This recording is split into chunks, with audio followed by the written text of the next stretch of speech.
ইফালে বিহালীৰ চেৰেলীয়া গাঁও পঞ্চায়তৰ ৯ নম্বৰ ৱাৰ্ডৰ পথত দুৰৱস্থা। পথত দুৰৱস্থাৰ বাবে জমৰ যাতনা ভুগিছে ৰাইজে। বিগত ১০-১৫ বছৰে পকী নহ'ল এই পথটো। এজাক বৰষুণতে বোকা পানীৰে উপচি পৰিছে পথটো। পথটোত সৃষ্টি হৈছে পুখুৰী সদৃশ গাঁতৰ। পথটো নিৰ্মাণ কৰাৰ প্ৰতিশ্ৰুতি দিছিল বিধায়কে পথটো নিৰ্মাণ নকৰাৰ অভিযোগ ৰাইজৰ।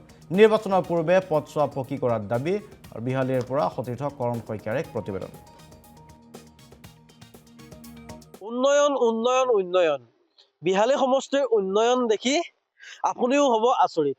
উন্নয়নৰ এখন প্ৰতিচ্ছবি লৈ অসম লাইভ 24 সমষ্টিয়ে ইতিমধ্যে ৰাইজৰ অসুবিধা সম্পৰ্কত বা ৰাইজৰ যিখিনি অসুবিধা দেখুৱাবলৈ উপস্থিত হৈছে সমষ্টিয়ে।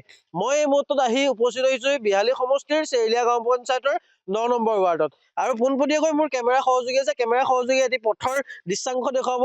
ৰাইজৰ কি উন্নয়ন হৈছে, কি সমস্যা আছে, এই পথটোৱে আচলতে দেখুৱাই দিব চৰকাৰক। বিজেপি চৰকাৰে আচলতে জনা উচিত, বুজা উচিত যে বৰ্তমান সময়ত বিহালী সমষ্টিটো এনেদৰে বহু পথ আছে, বৰ্তমান সময়লৈকে যি পথছোৱা বৰ্তমান সময়লৈকে তেওঁলোকে পকীকৰণ কৰা নাই। গতিকে এবাৰ বিজেপি চৰকাৰক আমি এই অসম লাইভ 24 দেখুৱাইছো যে এনেদৰে যি পথছোৱা আছে, পথছোৱা বৰ্তমান বোকাময় হৈ পৰিছে।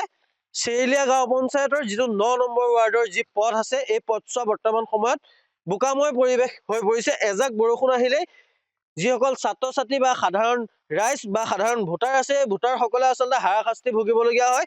বিগত কেইবাবছৰ ধৰি পেলাই এই পথটিক লৈ পেলাই আচলতে বৰ্তমান সময়ত ৰাইজে ভুক্তভোগী হৈ আহিছে। মই এগৰাকী ব্যক্তি আছে, মহিলা এগৰাকী আছে, প্ৰথমতে মহিলা এগৰাকীৰ লগত কথা পাতিম। বাইদেউ, কি সমস্যা হৈছে পথটোক লৈ পেলাই? কিমান বছৰ ধৰি এই পথটো জৰাজীৰ্ণ অৱস্থাত আছে? নমস্কাৰ। এই পথটো হৈ গ'ল আমাৰ বহুত দিন ধৰি। ইলেকশ্যনৰ আগতেই আমি প্ৰত্যেকবাৰ কমপ্লেইন কৰিছো যে আমাৰ ৰাস্তাখিনি তাৰপৰা ওচৰত দলঙো আছে, বনাই দিব লাগে বুলি। আৰু ল'ৰা ছোৱালীকেইটা বাৰিষা চিজনত স্কুল যাবলৈ বহুত কষ্ট হয়। তাৰপৰা আমাৰ ইয়াত যিহে চাইছে ৰাস্তা আলি পদূলিৰ গতিকে এনেকুৱা চিটুৱেশ্যন হৈ যায় যে বেমাৰী বা ডেলিভাৰী পেচেণ্ট থাকিলেও এম্বুলেঞ্চ এখনো আহিব নিবিচাৰে। আৰু এনে চাইকেল বাইক অলপমান বৰষুণ দিলে এয়া ৰাস্তাৰ অৱস্থা উলিয়াব নোৱাৰি। বেছিকেতো পোৱালীকেইটাক লৈয়ে হয়, স্কুল ইমান কৰিব নোৱাৰে, যাব নোৱাৰে। নিৰ্বাচনৰ সময়ত ইয়াত বিধায়ক বা সাংসদ গৰাকীয়ে আহি পেলাই আপোনালোকৰ পৰা ভোট লৈ বিচাৰিছিলে নে নাই?